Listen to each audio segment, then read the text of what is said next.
truck, Boy Lincoln X-ray 985, should come back up next. 21. Start me a card for a parking problem on the truck when you're ready. Rocky, have 505. 21. Start me a card for a parking problem. Beyond the Call is a monthly program featuring public safety and educational topics with the Richmond Police Department. Beyond the Call is brought to you exclusively by Babcon Electric. Hi, I'm Rick Babuka, Vice President of Babcon Electric. Babcon Electric is proud to support Beyond the Call. We have been an active community sponsor for over 20 years. And if you need electric repair, don't hesitate to call. Call Babcon Electric at 859-623-3848 and expect superior service. Service beyond the call. Enjoy the program. Hi, we'd like to welcome you to Beyond the Call. This is our program sponsored monthly by the Richmond Police Department, WBON Studios, and Babcon Electric. Today I've got some great guests with me. I've got Officer Whitney Maupin and I've got Officer Amanda Madden. They are our school resource officers that work in the Madison County schools. So we're going to talk about some very cool stuff that we have, that we work with them and that we do with the Madison County schools and also for our community. So welcome you all. I'm glad to have you. Thank you. I guess before we get started, I want to explain kind of the role of Beyond the Call. This is a monthly program that we do every month, and we talk about topics in our community, and we talk about the different things that are concerning our community, and then how law enforcement and the Richmond Police Department relate with that. We've had a lot of different guests. We've had, we've had the Attorney General on here. We've had several other people that have been very, very special in their words. We've even had Canine Rush on our program. So, some of the good things that we do in our community, we really like to showcase those. So that's why we do this every month. Today, we're going to talk about, basically the role of the school resource officer and maybe some different things that they do that you all as a community may not have known about. So I guess, Whitney, let me go ahead and start with you. You've been an SRO for how long? I've been an SRO here in Richmond for 10 years. I went through the first SRO class at DOCJT in the year 2000. Okay. So I've been at it for a long time in the schools, I guess.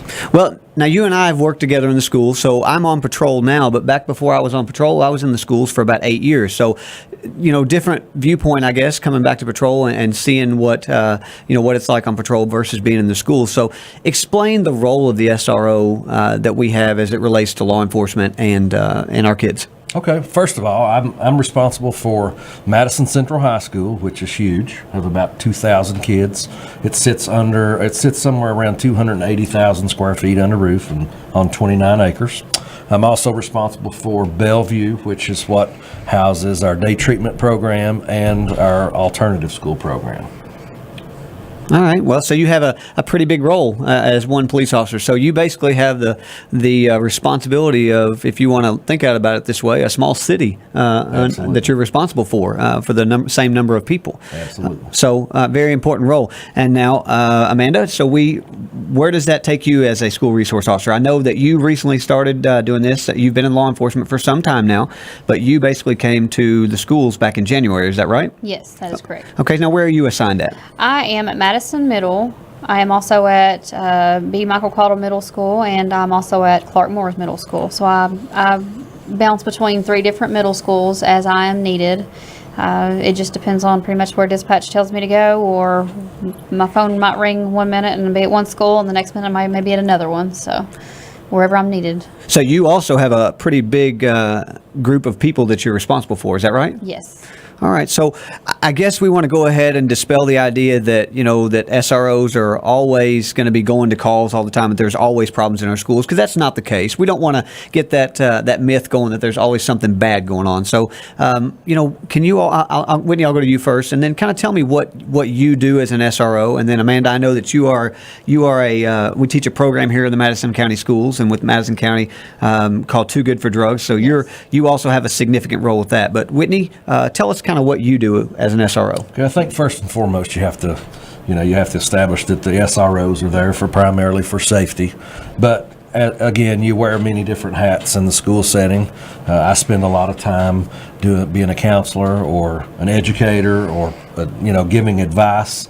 A lot of these kids, they have issues and they need somebody to talk to. So they come and find you and they, hey, what do I need to do here, or what can I do, or could be battling depression, all kinds of different stuff. So there's a lot of different things come at you, and it's not all law related. Matter of fact, if I had to divide it, I'm going to say you spend 40% of your time being a mentor, and another 40% of your time being a counselor, and 20% of your time doing law related things or police work, so to speak. Okay, so many hats, I guess. I said that previously. We wear a lot of different hats, and then you just have a significant role in changing a kid's life. Is that right? Absolutely. Also, our day doesn't end at 3 o'clock when the school bell rings. I work all the home basketball games. I work all the home football games, the dances. Okay, so I spend a lot of my time covering extracurricular activities as well. Okay, so you guys, you all stay pretty busy, and again, from experience, I know that the day is there's always something going on, and the phone rings at night whenever there's an issue. Sometimes, even a lot of times with our patrol guys, they don't interact with the kids as much as you all do. So if we need something on patrol, that's one of those things that my phone was always ringing, and I'm sure your all's is too. So Amanda, you are in the middle schools, and you teach a program. So tell us a little bit about the program that you teach and your role. The program is called the Too Good for Drugs program, and first of all, it's a wonderful program. It is scientifically based. There's a lot of evidence behind it. The program, mainly the first 5 sessions, are fundamental skills. It goes on, talking about goal setting and things like that. And then from there, the last 5, you will talk about really common drugs and stuff like that these kids at some point in time more than likely will be pressured to use. The program teaches the kids how to say no in many, many different ways. They can walk away, they can ignore, multiple. No is not the only way to get yourself out of a situation, and we want the kids to have basically a tool belt, so to speak, of many different options to be able to get out of a situation. So the program is great. All the 6th grade is having that program taught to them now in the schools, and I think that's just started this year, and we're going to continue on with that. So I guess much like the DARE program that we've done in the past, and then of course Whitney and I have taught the GREAT program, which is another program very similar to DARE. I guess it's much like that. Is that right? It is much like that. So I guess the question would be, maybe some of our audience would want to know, why the 6th grade age? Why would you go 6th grade, and maybe not 3rd grade or 5th grade or even high school? Why would you go 6th grade? Middle school is an age where they're transitioning, from being the smaller children into the high school, where we send them, up to the high school with Whitney. Whitney does a great job. That's the age where they typically are going to be more high risk to try to fit in with other groups of kids that they want to try to be popular, and we just need them to know that, for example, one of the things that the program teaches, only 7% of middle schoolers have even experimented with marijuana. That's not the norm. And, popularity, the word popular means that the majority of the people are doing it. Things like marijuana usage is not popular. So teaching that to them, they're going to fit in much better if they say no to marijuana usage and, underage drinking and things like that. But that age is such a high risk age for experimenting, and we want them to know. So I guess I can see the importance of the program, because having taught the GREAT program and gone through DARE and different things, we have the term has been coined, I guess, the gateway drug, so to speak, alcohol, cigarettes, marijuana, and a lot of times, just even going back to patrol, and you all know this because you've both been on patrol, I would think that you would agree that when we find some of the harder drugs, a lot of it started with basically alcohol, cigarettes, and marijuana. Would you agree with that, Whitney? I would, absolutely. So obviously it's important to teach our kids at that age to where they're impressionable, and we can see what they're going through and kind of steer them in the right direction. Is that right? Yes, that is correct. All right. Well, so that's basically a preview of what the school resource officer does. We're gonna take a break. We're gonna talk a little bit here in just a minute about our school safety, a little bit more about maybe that discussion that's going on nationally about kind of the school safety issue, and just how the school resource officer can play a role in that. So we're gonna take a quick break. We want to thank WBON Studios for allowing us to be here, and this is sponsored by Babcon Electric. When it comes to electrical installation and service, trust the experts at Babcon Electric, proudly serving Madison County and Central Kentucky for over 20 years. At Babcon Electric, no job is too big or too small. Our licensed professionals will arrive on time and get the job done right. Call Babcon Electric today for a free estimate. We'll even answer the phone. For quality, expert residential and commercial electrical service, contact Babcon Electric today. Babcon Electric, a proud member of the Better Business Bureau. Beyond the Call is brought to you exclusively by Babcon Electric. Hello, we'd like to welcome you back to our program, Beyond the Call with the Richmond Police Department. My name is Sergeant Josh Hale. I'm here with Officer Amanda Madden and Officer Whitney Maupin. We've been talking to you about some of the roles that the school resource officer plays and some of the things that we do in the schools. Also, we'll here in just a minute, we'll talk about some of the upcoming events that we have with our community and some of the ways that we extend this just beyond the walls of the school. But before we go into all the fun stuff, I think it's important for us to bring up the topic of school safety. This is a national topic that's going on. There's a lot of things that in the news everywhere about school shootings. Unfortunately, we had one that was announced today in Texas. So this is a constant hot topic that we are facing. And as safe as our schools are, nothing is fail-safe. I mean, there's always something that could happen at any point. So I want to let you all discuss kind of the role that the school resource officer plays, maybe how many schools we actually represent in Madison County. Of course, you all work in the high school and in the middle schools, but just how much the importance of the role of the SRO is. So, Whitney, so far, we were discussing off the air with you all, there's been 22 school shootings nationwide. And here it is May 18th already. So we're not even halfway through the year yet, and we've already had, unfortunately, that many school shootings. So how can we maybe make our public feel a little bit more at ease with sending their kids to school because there's a school resource officer there? Well, I think it's important to realize that, if you've got an officer on the grounds, that enables for a quick response in case they are needed, to where if there's not an SRO on the grounds, then you're probably talking a 3 or 4 or 5 minute delay before somebody gets there. We also walk through some of the other schools that we're not assigned to randomly, so just because you don't see us don't mean we're not on our way. We could be on our way to the school or whatever. I think it's important to also mention that, I always also sit on the like an emergency prepared team at Madison Central. We meet and try to come up with some different ideas or different ways to make our school safer. For an example, they just installed about $100,000 worth of the key fob locks. So it gives you a little bit more access control throughout the school day. You've got about 40 exterior doors. That's just a little bit this is a little tidbit of information. But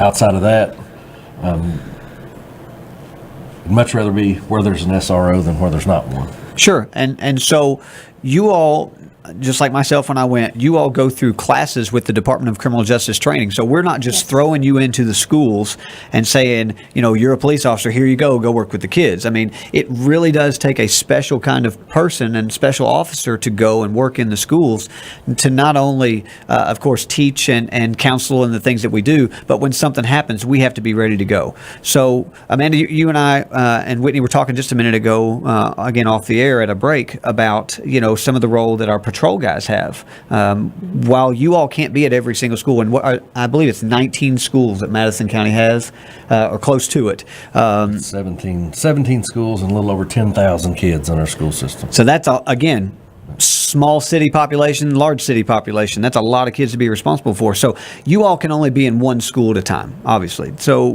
what what is the role that maybe you have worked with some of our patrol guys and even our emergency response unit to fill for if you can't be there?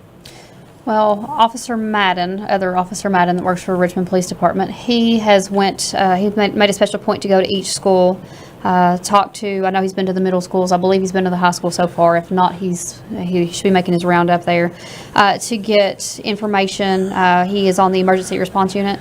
We have an amazing emergency response unit. They train at this time on a monthly basis. More than likely, they're going to be starting to train even more frequently. But they are very proactive with the schools, and that with that emergency response, they take that very, very seriously. They are pretty evenly distributed across first, second, and third shift. So at any given point in time, we have patrol officers who are on the emergency response unit ready to go at any given moment. And they, like I said, they have taken that very seriously, and they have worked with me, and we're doing what we can to get in some test runs and things like that, for lack of a better word, just in case something does happen. We'll be a little more prepared for it. We want to learn, obviously, from any situation that's ever happened in the past. That's what law enforcement, that's what we do. We don't like that tragedy happens. It's very unfortunate, but when it does, we always hope to learn from it and try to become stronger and learn ways to reinforce it so that it doesn't happen again. So, I guess we could dive into this whole school safety topic and spend hours on it. This is basically a 30-minute program, and you all know that just as well as I do that we can't cover everything that you all do, all the fantastic things that you all contribute in 30 minutes. Just to further what you said about patrol, a lot of our patrol guys, well, not a lot of them, they're required to go do school walkthroughs on the shift. So, each officer per week is required a certain number of school walkthroughs to go, and not only to get to know the kids and high five kids and say hello to them and different things like that, but more importantly than that is to learn the layout of a school. If something bad happens, we know where we're going. And so that's one of the roles, one of the advantages that you all have as a school resource officer. You know the nooks and crannies of every single school that you work. And so if we ever have to have a situation, it's very fortunate that you all can say, let's go to this door, let's go take care of business, and that's how we would do it. So, I want to thank you all. I know, as I've said it before, it's kind of, sometimes for you all, it's a thankless job. In the aspect that you all are some of the least seen officers on our police force, except to the kids. So, we have the opportunity to work with kids, but you don't get seen a lot by the general public. So, that's one of the things that we are thankful for, to have you in the schools. So just kind of going back to the school safety thing a little bit more, is there anything else, Whitney, that you can think of that you all are able to offer with, the programs or anything like that to teach our children how to be prepared when something happens like that? There is some active shooter training. The matter of fact, the Alice training, we're trying to get some of that incorporated into our schools. It's not there yet, but we're working on it. Also, I think it's probably in the works to provide some more school resource officers. And since spring break, we have had an extra officer in all of the middle schools and at Madison Central for the most part since then, every day.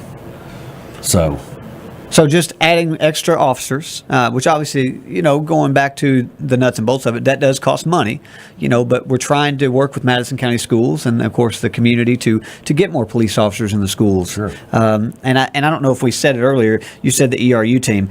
Just for the audience that we have, that's our SWAT team, basically. Yes. Is the equivalent of that. Is that More right? commonly known as the SWAT team to the public. Okay. So a lot of highly trained officers are spending time with our kids and spending time learning our schools and taking care of business, so that if something ever does happen, so to speak, we can take care of business. And that's, I think that's one of the most important roles that you all play, whether it be just interacting with the kids every single day or even interacting with patrol and being able to be the glue for our department if something bad happens.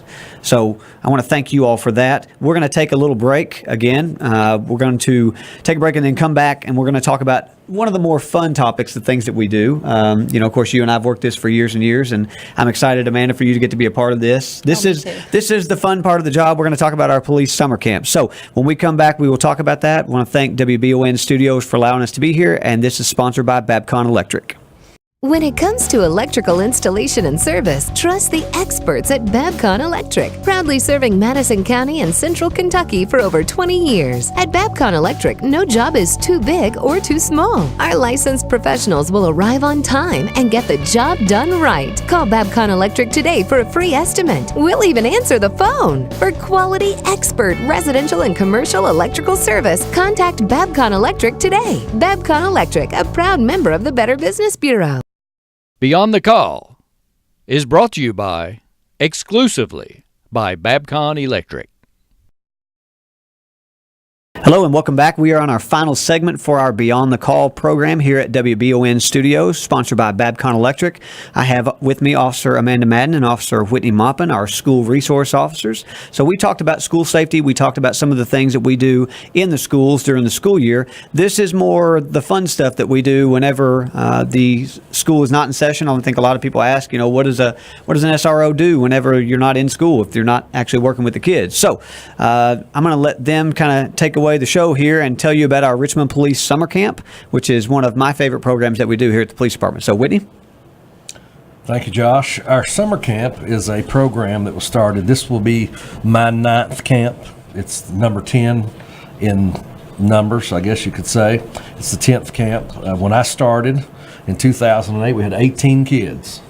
And it went to 22 kids the next year, and then it went to 37 kids, and then it went to 64 kids. So now we cut it off at 50, and we have 50 11 to 14-year-old kids for 5 weeks in the summer.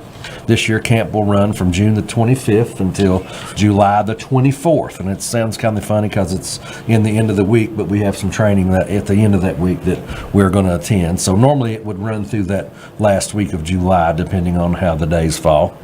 But it's a blast. We have a great time. We have approximately 5 weeks of fun-filled activities.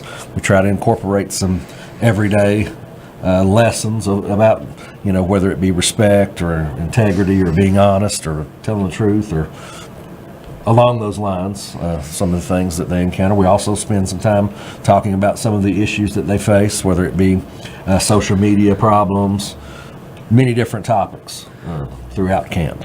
Okay, so basically a fun event for our kids every day for the summer, basically. So that sounds like a lot of responsibility on you all. What ages are we talking about? Our camp is for 11 to 14-year-olds. Okay, so that impressionable age that you talked about, Amanda, with the middle school age or right before you go to high school, talking about some of these things that are very important in the lives of the kids and some of the things that they face. What are some of the events, I guess, that if we know we don't want to give away the calendar too much, we want people to come to it, but what are some of the things that you all do in the summer camp? Okay, we try to use different businesses throughout the city and our community, and we travel to some other places, but for an example, in the past, we have been to the Newport Aquarium. Actually, we did an overnight trip and stayed in the aquarium. The benches are very hard. You don't sleep very well. And the sharks are all swimming around you. We stayed at the Louisville Zoo one year with the snakes. We took the kids and had a great time, had pizza, and then stayed in the zoo all night. Our big trip of the summer, normally, and everybody knows, we'd go to a Cincinnati Reds ball game. Most of these kids may not ever get to see a professional game of any kind unless somebody else takes them. So that's our grand finale or the end of the camp event that kind of is the benchmark, for lack of better terms. But we also have different things that we do in the community, such as we go to there's a chiropractor that helps us with some karate and that kind of stuff. So it's a big variation. And then we try to go every week. We try to let the last day be a day of swimming at Gibson Bay. So just all kinds of different stuff. So a lot of different partnerships. I know that we've partnered with God's Outreach Food Bank in the past, and they provide a lot of the food for these kids to go home with on the weekends. Because again, many of these children may not have anything at home. But also, you partner with the schools and the school food program during the summer. So just when you think school's over with, a lot of these ladies that are in the cafeterias we're so thankful to have them because they make food all summer long for these kids, and that's something that these kids can eat every single day. So with all those partnerships and stuff, Amanda, now this is going to be your first summer camp. I know this has been something that you all have talked about for months and months and months. A lot of people believe that it's just something that we could just, put it all together. This has been planned since what? We've been planning since what? About November, would you say? Still working on it. Still working on it. Yep. So, Amanda, this is your first year. What do you hope to get out of this summer camp? What do you want to bring to the table? I've had a little bit of experience with the summer camp in the past with a previous department. This one is about 4 times longer. So I'm excited about that, to say the least. Really, the fact that I actually get to spend more time with these kids instead of, having them in and out of my office for many counseling sessions for lack of, and again, I'm not a counselor, but, if they come to me wanting advice and things like that, I kind of put on that hat for a few minutes. I want these kids to get to know me a little better, get to know Officer Maupin a little better, really get to know their personalities, because there's so much more than just, where they live, their background, things like that. And I know that we have discussed this before. I know we wasn't on air at the time, but a lot of these kids have came to me and they want better for their lives. They don't want to go down the same path that maybe their parents or their grandparents or someone like that has.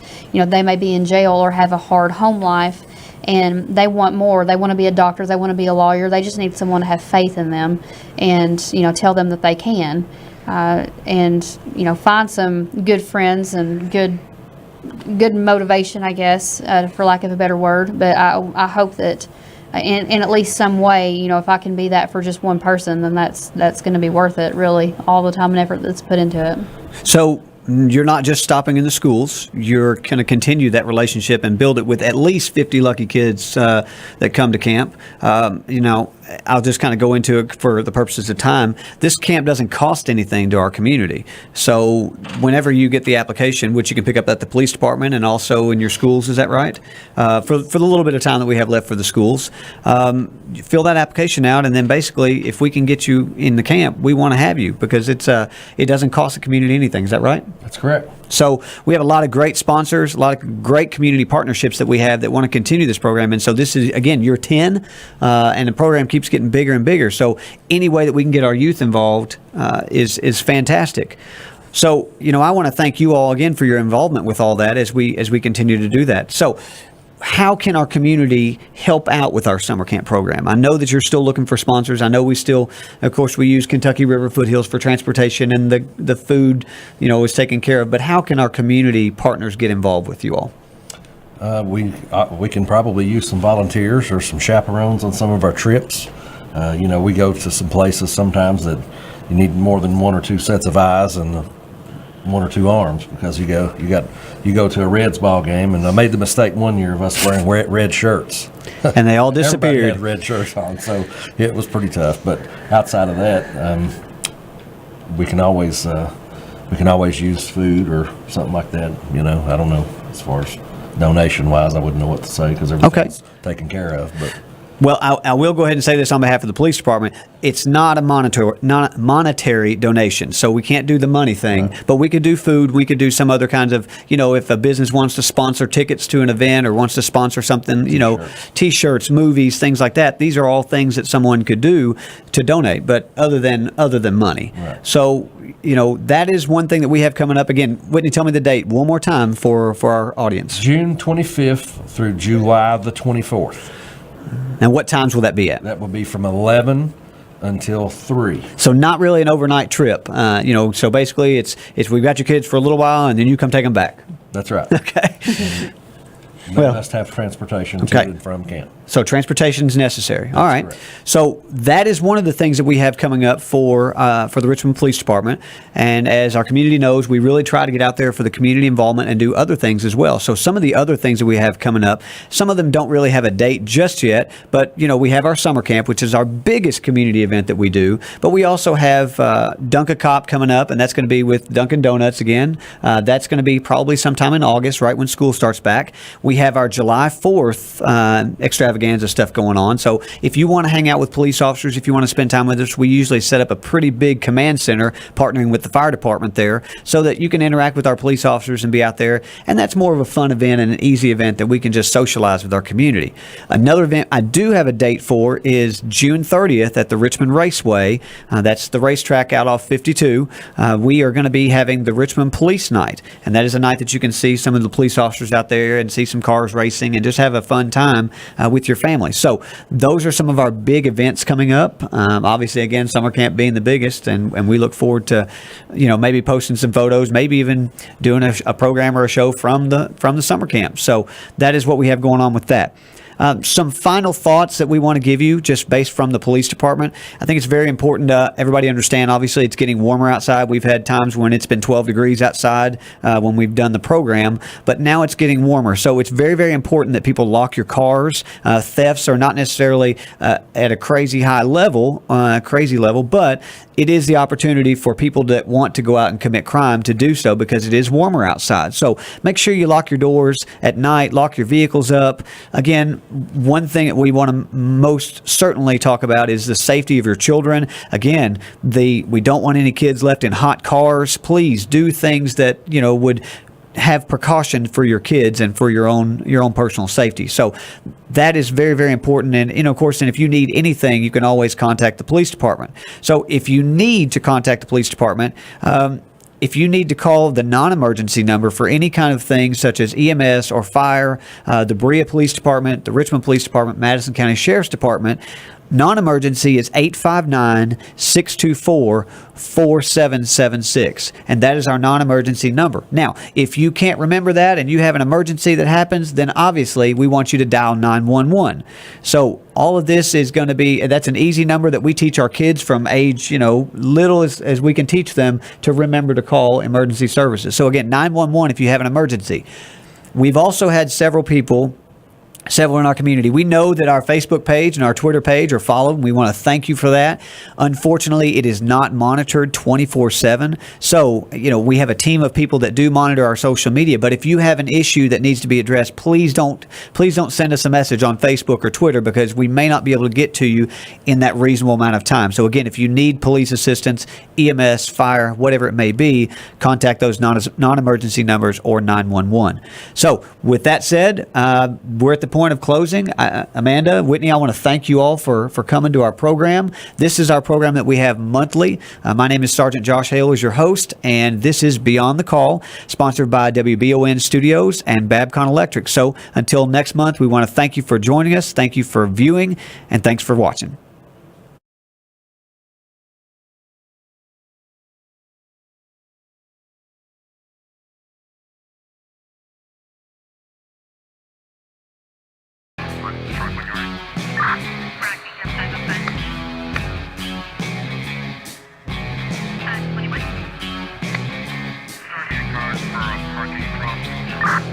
Beyond the Call is a monthly program featuring public safety and educational topics with the Richmond Police Department. Beyond the Call is brought to you exclusively by Babcon Electric.